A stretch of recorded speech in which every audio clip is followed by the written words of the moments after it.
بسم الله الرحمن الرحیم الحمد للہ والصلاة والسلام علی رسول اللہ وعلی آلہ واصحابہ اجمعین اما بعد۔ ناظرین کرام، السلام علیکم ورحمۃ اللہ وبرکاتہ۔ شرح الادب المفرد کے عنوان سے اس پروگرام کے ہمراہ ہم آپ کی خدمت میں حاضر ہیں،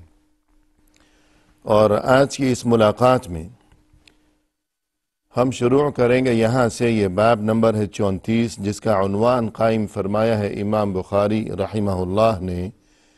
اس کتاب میں، کہ جس کا نام ہے الادب المفرد۔ فرمائے کہ باب لیس الواصل بالمکافئ، یعنی وہ شخص جو کسی رشتہ دار کی طرف سے حسن سلوک اور صلہ رحمی کے جواب میں اس کے ساتھ حسن سلوک اور صلہ رحمی کا معاملہ کیا کرتا ہے، تو یہ در حقیقت کوئی صلہ رحمی نہیں ہے، کیونکہ یہ تو محض اس کا جواب دینے کی غرض سے صلہ رحمی کر رہا ہے،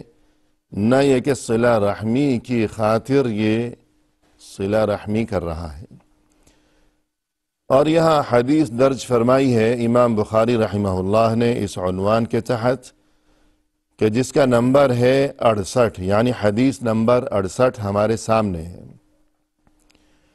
فرمائے کہ عن عبداللہ بن عمرو عن النبی صلی اللہ علیہ وسلم قال لیس الواصل بالمکافئ ولكن الواصل الذي اذا قطعت رحمه وصلها۔ عبداللہ ابن عمر رضی اللہ عنہما فرماتے ہیں کہ رسول اللہ صلی اللہ علیہ وسلم نے یہ ارشاد فرمایا کہ واصل یعنی صلہ رحمی کرنے والا وہ نہیں ہے جو کہ جواب کے طور پر صلہ رحمی کر رہا ہو، بلکہ اصل میں صلہ رحمی کرنے والا انسان تو در حقیقت وہ ہے کہ جب اس کے ساتھ قطع رحمی کا معاملہ کیا جائے تب بھی جواب میں وہ ہمیشہ صلہ رحمی ہی کیا کرے، یعنی یا تو انسان ابتداءً خود پہل کرے صلہ رحمی کے معاملے میں، اور اپنے رشتہ داروں اور قرابت داروں کے ساتھ حسن سلوک اور رشتہ اور تعلق جوڑنے کے معاملے میں یا تو ابتدا کرے، اور یا پھر اس سے بھی بڑھ کر یہ ارشاد فرمایا کہ اگر رشتہ داروں کی طرف سے قطع رحمی کا معاملہ کیا جا رہا ہو اور بدسلوکی کا سلسلہ ہو، لیکن اس کے باوجود اگر کوئی شخص جواب میں صلہ رحمی کا معاملہ ہی برقرار رکھتا ہے تو یہ ہے اصل صلہ رحمی، کہ جس کی اتنی بڑی فضیلت و منقبت ہے۔ تو یہاں ناظرین کرام، رسول اللہ صلی اللہ علیہ وسلم کے اس ارشاد کو مزید وضاحت کے ساتھ سمجھنے کے لیے یہ تذکرہ مناسب رہے گا کہ صلہ رحمی کا جو معاملہ ہے، کہ ہم ان تمام ابواب میں اب تک اس کتاب میں ابتدا سے صلہ رحمی کے بارے میں ہی گفتگو پڑھتے چلے آ رہے ہیں، تو صلہ رحمی کے معاملے میں انسانوں کی دراصل 3 قسمیں ہیں۔ 3 قسم کے انسان اس دنیا میں نظر آئیں گے اس حوالے سے۔ ایک شخص تو وہ ہے کہ واصل، اور دوسرا ہے مکافئ، اور تیسرا ہے قاطع۔ واصل سے مراد یہ ہے کہ ہمیشہ صلہ رحمی ہی جو شخص کرتا رہے، کہ واصل کے معنی ہے ملانے والا اور جوڑنے والا، یعنی رشتے کو جوڑ کر رکھنے والا انسان واصل، صلہ رحمی کرنے والا، ملانے والا۔ اور دوسرا انسان وہ ہے جو کہ مکافئ ہے۔ مکافئ کے معنی ہے کہ جواب دینے والا، کہ یہ مکافئ مکافأہ سے ہے، اور مکافأہ کے معنی یہ ہیں کہ انسان اگر کوئی کام کرتا ہے دنیا میں تو اس کے جواب میں اور اس کے عوض میں یا اس کے معاوضے کے طور پر، کہ جس طرح اردو میں کہا جاتا ہے کہ یہ فلاں کام کا معاوضہ اسے دیا گیا ہے، تو وہی چیز ہے مکافأہ، یعنی کام کے عوض میں اسے یہ جوابی کارروائی کے طور پر ایک چیز دی گئی ہے، تو یہ مکافأہ ہے۔ تو مکافئ انسان وہ ہوا کہ جو از خود کسی کے ساتھ صلہ رحمی کرنے پر آمادہ نہیں ہے، بلکہ وہ اس درجے سے گرا ہوا انسان ہے، اچھا انسان نہیں ہے۔ اور اس کی صورتحال یہ ہے کہ اگر رشتہ داروں میں سے کسی نے اس کے ساتھ صلہ رحمی کی ہے، تب جواب میں یہ بھی اسی قدر ناپ تول کر کے صلہ رحمی کر دے گا اور خوش اخلاقی کا مظاہرہ کر دے گا کہ جواب دینا مقصود ہے، اور اس میں بھی ظاہر ہے کہ اس کا مقصد کوئی اجر و ثواب نہیں ہے، یا اس رشتہ دار کے ساتھ بھلائی مقصود نہیں ہے، بلکہ محض اپنی عزت بچانا اور اپنا نام بنانا مقصود ہے، کہ کوئی یہ نہ کہے کہ فلاں نے اس کے ساتھ اچھا سلوک کیا، اور اسے دیکھو کہ جواب میں اس نے کیا کیا، کہ بھلائی کا جواب بھلائی سے دینے کی اسے توفیق بھی نصیب نہیں ہو سکی۔ تو یہ دوسری قسم کا انسان ہے مکافئ۔ اور تیسری قسم ہے قاطع، یعنی قطع تعلق کرنے والا اور رشتے کو توڑنے والا انسان۔ لہذا یہ جو تینوں اقسام ہیں صلہ رحمی کے حوالے سے، اس سلسلے میں رسول اللہ صلی اللہ علیہ وسلم کی یہ تعلیم ہمیں ہمیشہ یاد رکھنے کی اشد ضرورت ہے کہ اصل میں صلہ رحمی یہ ہے کہ اگر کوئی ہمارے ساتھ صلہ رحمی کرے تب بھی، اگر کوئی ہمارے ساتھ صلہ رحمی نہ کرے تب بھی، اور اس سے بھی بڑھ کر یہ کہ اگر کوئی باقاعدہ ہمارے ساتھ برا سلوک کر رہا ہے قرابت داروں میں سے تب بھی، ہماری کیفیت ہمیشہ یہی ہونی چاہیے کہ ہماری طرف سے ہمیشہ ہی صلہ رحمی کا ہی معاملہ ہو، نہ کہ کچھ اور، اس لیے کہ صلہ رحمی یہ دکھاوے کے لیے نہیں ہے۔ اور اسی طرح اس سے کسی رشتہ دار کا کہ جس کے ساتھ صلہ رحمی کی جا رہی ہو، اسے خوش کرنا مقصود نہیں ہے، بلکہ اصل مقصود اس سے یہ ہے کہ اللہ کی رضا اور خوشنودی نصیب ہو جائے، اللہ کا قرب نصیب ہو جائے۔ لہذا جو کوئی صلہ رحمی کیا کرتا ہے وہ تو ہمیشہ اور ہر حالت میں ہی صلہ رحمی کرتا چلا جاتا ہے، اسے اس بات کی کوئی فکر نہیں ہوا کرتی کہ میرے رشتہ دار میرے ساتھ کیا سلوک کر رہے ہیں، اس لیے کہ رشتہ داروں سے اسے اس معاملے میں، یعنی معاوضے کے معاملے میں کوئی غرض ہی نہیں ہے۔ اس کا مطلوب و مقصود صرف یہ ہے کہ یہ دین کا حکم ہے اور یہ شریعت کا معاملہ ہے، یہ اللہ اور رسول صلی اللہ علیہ وسلم کی تعلیم ہے۔ لہذا اس دین حکم کی تعمیل کے طور پر اور محض اللہ کی رضا اور قرب کی خاطر وہ ہمیشہ ہی صلہ رحمی کرتا رہے، تو اصل میں یہ ہے وہ عظیم انسان کہ جو در حقیقت صلہ رحمی کرنے والا ہے، جو کہ اصل میں واصل ہے، اور جس کا بہت ہی بڑا مقام و مرتبہ ہے، اور جس کے لیے بڑی ہی عظیم ترین خوشخبریاں ہیں دین اسلام میں۔ اور اس کے بعد ناظرین کرام، اس کے بعد ہمارے سامنے یہ حدیث نمبر، یہ عنوان نمبر 35 ہے کہ امام بخاری رحمہ اللہ نے اس باب کا عنوان قائم فرمایا ہے کہ باب فضل من يصل ذا الرحم الظالم، اس انسان کا مقام و مرتبہ کہ جو ظالم رشتہ دار کے ساتھ بھی صلہ رحمی کا معاملہ کرتا رہے، کہ رشتہ دار کی طرف سے بدسلوکیاں ہیں، اور ناانصافیاں ہیں اور ظلم و زیادتیاں ہیں، لیکن اس کے باوجود یہ انسان اس کی طرف سے ظلم اور ناانصافی کے جواب میں بھی صلہ رحمی کا معاملہ کرتا رہے تو اس کا کتنا بڑا مقام و مرتبہ ہے، اس سلسلے میں یہاں کچھ تذکرہ کیا گیا ہے۔ یہ حدیث نمبر ہے 69۔ فرمایا کہ عن البراء قال جاء اعرابی فقال یا نبی اللہ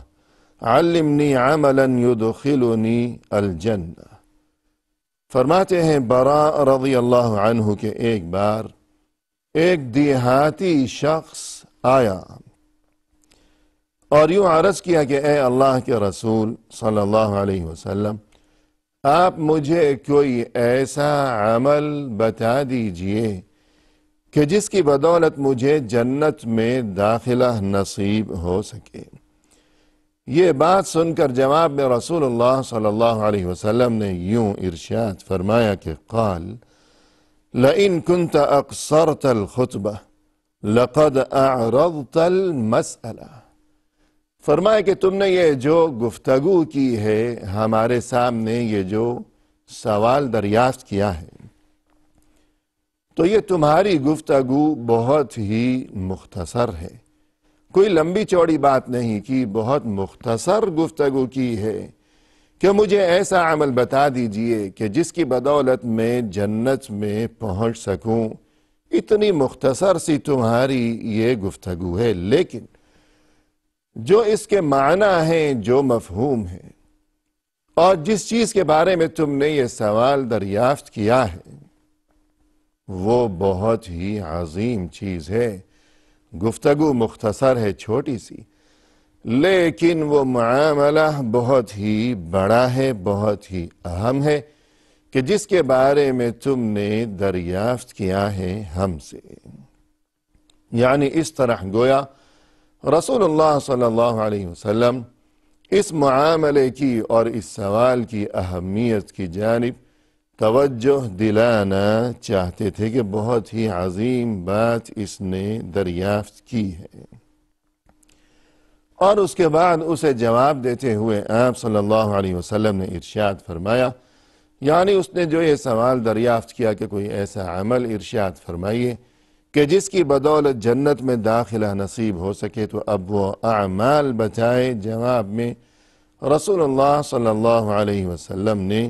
کہ جن کی بدولت انسان کو جنت میں داخلہ نصیب ہوگا انشاءاللہ، تو یہ اعمال بتائیں۔ فرمائے کہ اعتق النسمہ، کسی غلام کو آزاد کرو، وفک الرقبہ،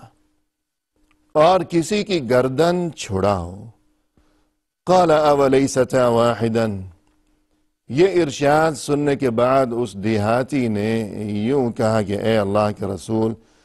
کیا یہ دونوں چیزیں تو ایک ہی نہیں ہیں؟ یہ تو ایک ہی بات ہو گئی کہ غلام کو آزاد کرنا اور یہ کہ کسی کی گردن چھڑانا، یہ تو ایک ہی بات ہو گئی۔ قال لا، عتق النسمة ان تعتق النسمة وفك الرقبة ان تعین على الرقبة۔ عتق النسمة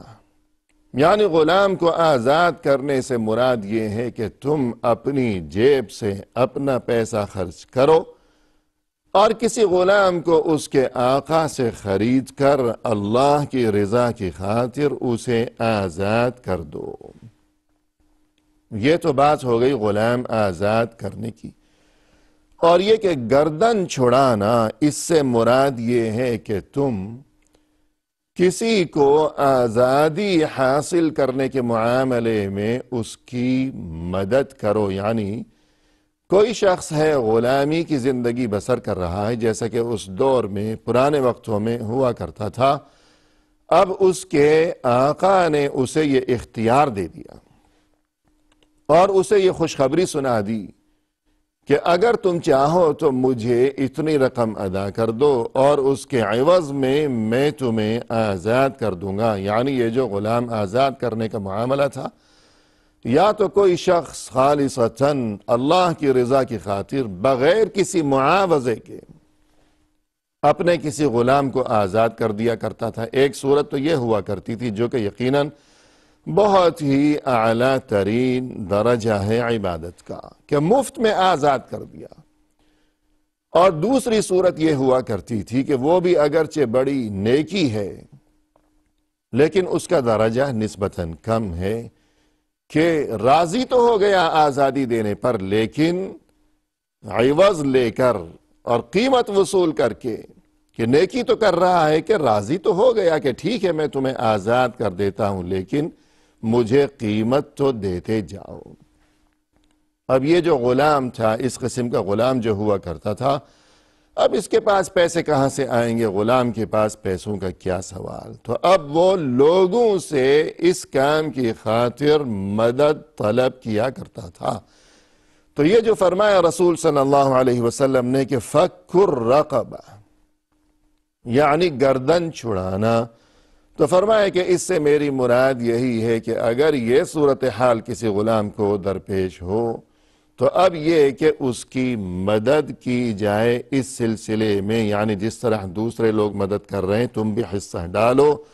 اور یہ کہ اس کی گردن چھڑانے کے معاملے میں اس کی مدد کی جائے۔ یہ بھی ہو سکتا ہے کہ ایک ہی شخص مدد کر دے، تمام قیمت ادا کر دے، یا بہت سے لوگ مل کر اگر یہ کام کر رہے ہوں تو ان کے ساتھ یہ بھی شامل ہو جائے۔ یہ دو باتیں ہو گئیں۔ اور اس کے بعد فرمایا وَالْمَنِيحَةُ الرَّغُوبُ، کسی ضرورت مند انسان کو ایسی بکری دے دو کہ جو خوب دودھ دینے والی ہو، یعنی بکری ہے کسی انسان کی، اور وہ یوں کہے کسی ضرورت مند کو کہ بکری میری ہی رہے گی، لیکن یہ کہ تمہارے پاس یہ میری طرف سے بطور امانت ہے، تم اسے گھاس واس کھلاتے رہو اور جو دودھ یہ دیتی ہے وہ دودھ تمہارا ہے۔ تو یہ بھی بہت بڑا کار خیر ہے اور جنت میں داخلے کا ایک وسیلہ اور ذریعہ ہے۔ اور آج کل کے دور میں کہ بکریاں تو گھروں میں کوئی رکھتا نہیں ہے، تو اس کی صورت اور اس خوشخبری پر عمل کی ایک صورت یہ ہو سکتی ہے کہ انسان اپنے اڑوس پڑوس میں، جاننے والوں میں، رشتہ داروں میں نظر رکھے، کوشش کرے، جستجو کرے، جو کوئی ضرورت مند قسم کا خاندان ہو تو خوراک کے ذریعے اور یہ کہ غذا کے ذریعے، یا اگر چاہے تاکہ اس حدیث پر زیادہ سے زیادہ عمل ہو سکے تو دودھ کے معاملے میں کہ بکری تو ہے نہیں تو انہیں یوں کہہ دے کہ بھئی دیکھیے آپ لوگ مہینے بھر میں جو آپ کا دودھ کا خرچہ ہے، جتنے کا دودھ آپ لوگ خریدا کرتے ہیں، آپ کے گھر میں دودھ جو آتا ہے تو وہ مہینے بھر کا جو بل ہے وہ مجھے بھجوا دیا کریں، وہ میں اپنے ذمے لے لیتا ہوں۔ تو یہ صورت ہو سکتی ہے۔ اور فرمایا کہ وَالْفَيْءُ عَلَى ذِي الرَّحِمِ، جو کوئی اپنا قرابت دار ہے